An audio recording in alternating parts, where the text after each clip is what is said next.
மாமா என்ன பண்ணிகிட்ருக்க? வயிறுலாம் ஏதோ வேலை பார்த்துட்ருக்க, அதுவும் இந்த வாண்டை கூட வச்சுக்கின்னு.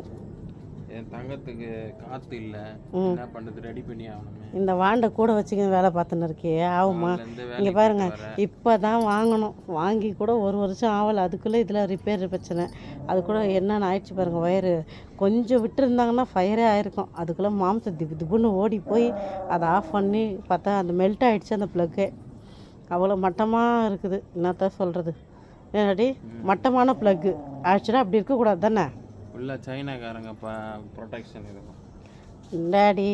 அது அப்படி தான் இருக்கும். மட்டமானதெல்லாம் எடுத்து உள்ளே விட்டு விசிறா வாங்குறாங்க. பண்ணை கொடு வெண்ணெய் கொடுன்ற மாதிரி கொடுக்கறத ஒழுங்காக கொடுக்கணுமா இல்லையா? பாருங்கள், வாங்கி ஒரு 3 மாதம் ஆகுது. கரெக்டாக மே ஏப்ரல்லாம் இது ஏப்ரல் மாதம் தான் ரொம்ப அக்னி பிழம்பே இங்கே கொதிக்குதே சொல்லி வாங்கினோம். அதுக்கு இந்த ஃபேனை தான் சொல்கிறேன். அதுக்குள்ளே பாருங்கள், அப்பயே வாங்கி 10 நாளுக்கெல்லாம் போயிடுச்சு. ஆக்சுவலாக சரி நாங்கள் என்ன